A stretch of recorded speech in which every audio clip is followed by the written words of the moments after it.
gekommen. Warum bin ich geflüchtet? Wie Sie vielleicht wissen, ist Journalist zu sein in einigen Ländern gefährlich. Besonders in Somalia, also in Mogadischu, ist es sehr gefährlich, weil man immer in der Fronten von der Interessenten gerät. Auf einer Seite die Regierung und auf der anderen Seite Gruppen, die gegen diese Regierung sind. Ich war immer zwischen zwei Meinungen. Man hat mich mit dem Tod bedroht, wenn ich weiter für das Radio arbeiten würde. Würden sie mich umbringen. Einige meiner Berufskollegen sind gestorben. Ich wusste, dass sie umgebracht wurden. Sie haben mir einige Mal den Weg abgeschnitten und mir gedroht, dass ich alles Nächsterdrein sein werde. Danach wurde ich einmal eingeführt und ein paar Tage festgehalten. Man hat mir gesagt, dass Nächsterdrein wird sie mich umbringen. Das ist alles Nächsterdrein sein wird. Ich habe sehr schlimme Sachen erlebt. Ich wurde geschlagen, mit Waffen bedroht und man hat mir immer gedroht, dass sie mich jetzt umbringen werden. Ich habe Angst bekommen und gewusst, ich muss weg. Da habe ich mich entschlossen, das Land zu verlassen.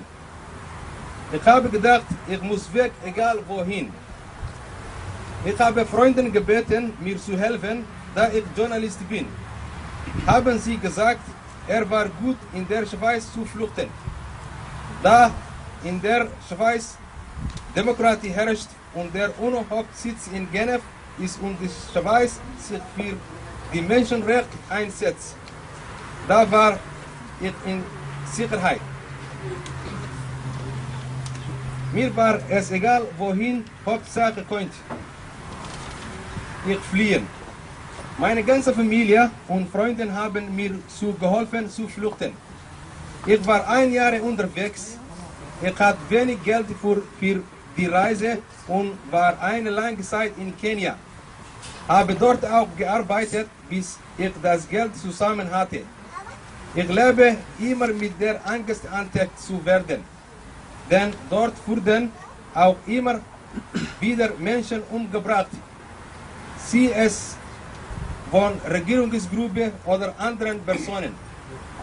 Als ich das Geld endlich zusammen hatte, konnte ich Kenia verlassen. Somit bin ich in der Schweiz gekommen. Was waren meine Gedanken oder Erwartungen? Ich wollte einfach nur Frieden in einem Land, wo es keinen Krieg gibt, wo ich keine Angst haben muss, wo man Respekt hat. Als ich in der Schweiz gekommen bin, habe ich eine unglaublich große Erleichterung und Freude gespürt. Endlich konnte ich wieder atmen und gehen ohne Angst zu haben, dass ich umgebracht werde. Das war das Wichtigste, das war ein Geschenk. Meine Hoffnung ist, dass ich noch sehr lang in der Schweiz bleiben darf.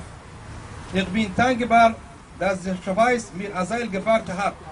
Ich bin dankbar, dass die Schweiz mich aufgenommen hat. Ich bin dankbar an Gott, dass ich leben darf. Ich bete jeden Tag, dass ich eine Arbeit finde, dass ich endlich mit meiner Frau und meinem Sohn zusammen wohnen und leben kann. Denn solange ich jetzt keine Arbeit habe, lebt meine Familie in Durchgangsheim. Wir sehen uns schon manchmal, aber ich würde sehr gerne mit meiner Familie zusammenleben. Es bedrückt mich sehr, dass ich hier Geld nehmen muss, um zu überleben.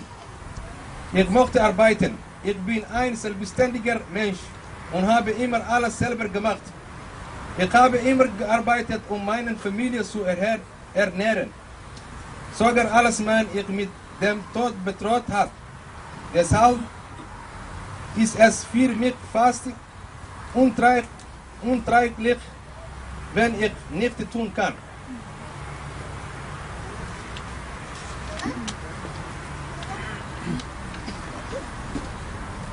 Meine Hoffnung für meine Heimat ist, dass wieder Frieden einkehrt, dass es endlich aufhört, dass sich die Menschen gegenseitig umbringen. In Somalia gibt es zurzeit keine stabile Regierung. Der Krieg dauert schon 20 Jahre. Es gibt fast keine Möglichkeiten zu arbeiten. Es gibt fast keine Schulen, keine Bildung. Es herrscht überall Hoffnungslosigkeit.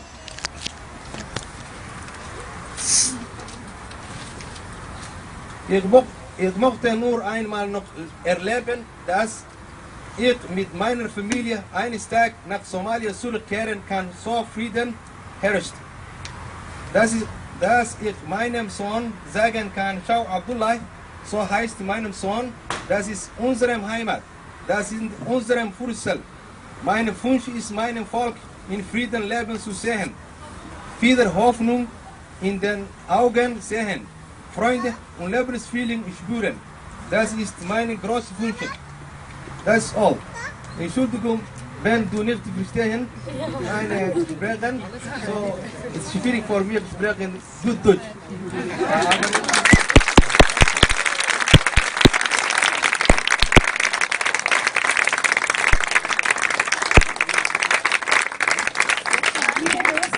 Ich möchte noch mal sagen, es ist wirklich, es war schwierig, es war sehr mit Emotionen verbunden, als wir das Interview gemacht haben. Und ich danke Herrn Musa vielmal für die Offenheit. Das ist nur eine Geschichte von vielen anderen Geschichten. Und danke vielmal, Herr Musa. Ja.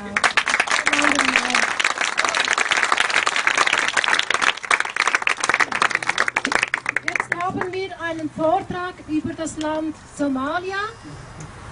Herr Abdu erzählt über die Heimat, über die Kultur und über die Geschichte. Vielen Dank. Grüße miteinander. Ich bin froh, dass ich heute hier bin mit euch und ein bisschen über Somalia kurz etwas darüber sagen kann. Ja, ich bin auch Somalier. Wäre besser, wenn ich Somalier reden kann und ihr alles versteht, aber ja, dann müssen wir uns auch bemühen, wenn wir ins Ausland sind, die andere Sprache ein bisschen mitzukommunizieren und zu lernen. Da habe ich versucht, ein bisschen nicht Somalisch Deutsch zu schreiben oder etwas ein bisschen euch zu mitteilen kann. Wir haben gehört, Herr Musa, dass wie er geflüchtet ist, das individuell, aber allgemein, was ist Somalia, warum die Flüchtlinge hier sind und wo liegt Somalia, ein bisschen habe ich so versucht. Das Demokratische Republik Somalia ist ja eine zerfallene Staat, wie wir oft gehört haben. Hier ist die schwierig ein bisschen. Hier ist mehr Junge. Ja, das Demokratische Republik Somalia ist eine zerfallene Staat im äußersten Osten Afrika, am Horn von Afrika, infolge des Endes des Kaltkriegs. So, gut, ich habe nicht gewollt. Gut. Infolge des Endes des Kalten Krieges ist es seit 1988 andauernden Krieg. Von den ordnungspolitischen Erfolg dieses de facto Regimes abgesehen, befindet sich das Land in der Hand lokaler Clans, Kriegsherren, radikal-islamischen Gruppen und Piraten. Das berühmte Bund oder Goldland war ein erfolgreicher Handelsplatz für Luxusgüter in der Antike, vor allem Weihrauch, Myrrhe und Elfenbein, hatte am Horn von Afrika gelegen. Im Mittelalter dominierte Somalia in den Regionen sowohl in Handels- als auch militärisch.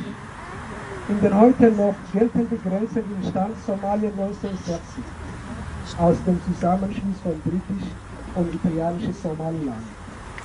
Nach Ermordung seines demokratisch gewählten Präsidenten und einem Militärputsch war das Land von 1969 bis 1991 eine Militärdiktatur unter Siad Barre und befindet sich seit dessen Sturz im zerfallenen Krieg. Das ist so ein individuell oder die Familie zu Familie zerfallen ist der Krieg auch. Die geografisch, wie ich gesagt habe, Somalia liegt im Osten des afrikanischen Kontinents am Horn von Afrika.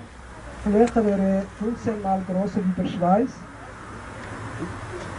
Und im Norden des Landes ist zumeist bergig bis zu 2100 Meter über dem Meer. Danke. Süden hin erstreckt sich ein Flachland mit einer durchschnittlichen Höhe von 180 Meter über dem Meer und den Küsten der Somalia ist die längste Küste in Afrika und etwa 3300 Kilometer lang. Denn Umwelt in Somalia hat es keine Bedeutung, weil Erosion und die Ausbreitung der Wüste stellen Umweltprobleme Somalia dar. Ursachen sind die Überweidung und Abholzungen der verbleibenden Wälder, da Holz die Hauptenergiequelle des Landes ist und seit Ausbruch des Bürgerkrieges im großen Umfang Holzkohle in die Staaten der arabischen Halbinsel exportiert wird. In Abwesenheit einer wirksamen Küstenwache wird vor der Küste des Landes illegale Atommüll und Giftmüllentsorgung betrieben und internationale Fangflotten überfischen und kontrolliert die Gewässer. Die Bevölkerung. Die Angaben von Berechnung, wir haben nicht die wirklich konkret oder die reale Statistik, sondern die Angabe von der Berechnung für die Jahre, wie viel Prozent, dass die Bevölkerung die wachsen, war 2009, 2010, obwohl das Land 15 Mal größer wie die Schweiz ist, wurde die Bevölkerung etwa 9,8 Millionen eingeschätzt.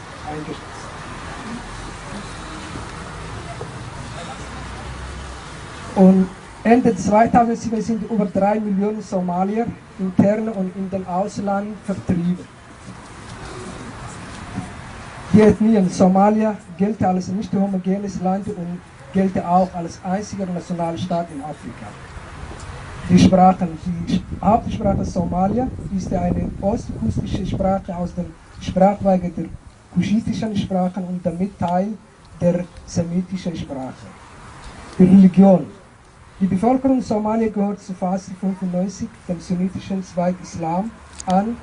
Die wenigen Christen Somalia gehören katholischen, orthodoxen und nicht messbaren Juden. Die traditionelle islamische Praxis in Somalia ist in den Dörfern und unter Nomaden eher gemäßigt und vermischt mit den Gewohnheitsrechten der Clans.